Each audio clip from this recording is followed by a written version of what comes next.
हवामान विभागानं कोकणवासियांसाठी आज पावसाचा येलो अलर्ट जारी केला असला तरी प्रत्यक्षात पावसानं कोकणाला हुलकावणी दिली आहे। मान्सून सक्रिय झाल्याची घोषणा होऊनही अनेक तालुक्यांमध्ये अद्याप दमदार पावसाची प्रतीक्षा कायम आहे।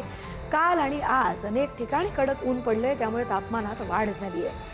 मान्सूनच्या आगमनानंतरही आतापर्यंत सरासरीच्या केवळ 2% पावसाची नोंद झाली आहे। समुद्र किनारपट्टीचा भाग सध्या शांत असून तिथे मान्सून सक्रिय होण्याची कोणतीही चिन्ह दिसत नाहीये, त्यामुळे आज पावसाची शक्यता जरा कमीच आहे।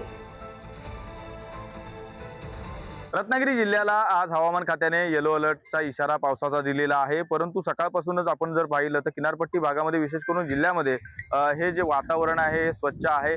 आपण रत्नागिरीच्या किनारपट्टी लगतच्या भागामध्ये आहोत। समुद्र देखील काहीसा शांत झालेला आहे। गेल्या 2 दिवसापासून पावसाचा जो वेग आहे हा देखील मंदावलेला आहे। पावसाने दिलेल्या हुलकावणीमुळे पेरणी केलेले जे शेतकरी आहेत हे देखील धास्तावलेले आहेत। प्रशासनाने दमदार पाऊस झाल्याशिवाय पेरणी करू नये असे देखील आवाहन केले होते, परंतु अशातच पेरणी केल्यामुळे आणि पावसाने दिलेल्या हुलकावणीमुळे आता बळीराजा चिंतेमध्ये आहे। सकाळपासूनच वातावरणामध्ये देखील काहीसा उष्मा वाढलेला आहे। आपण पाहिलं तर या अशा परिस्थितीमध्ये बळीराजा देखील पूर्णपणे ग्रासून गेलेला आहे, चिंतून गेलेला आहे।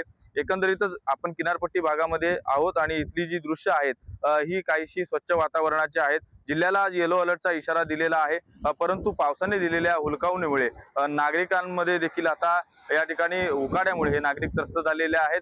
येलो अलर्ट असल्यामुळे कुठेतरी पाऊस पडेल अशी देखील आशा हे नागरिक तसेच बळीराजा करताना आपल्याला जिल्ह्यामध्ये पाहायला मिळतोय। राजन चव्हाण, पुढारी न्यूज, रत्नागिरी।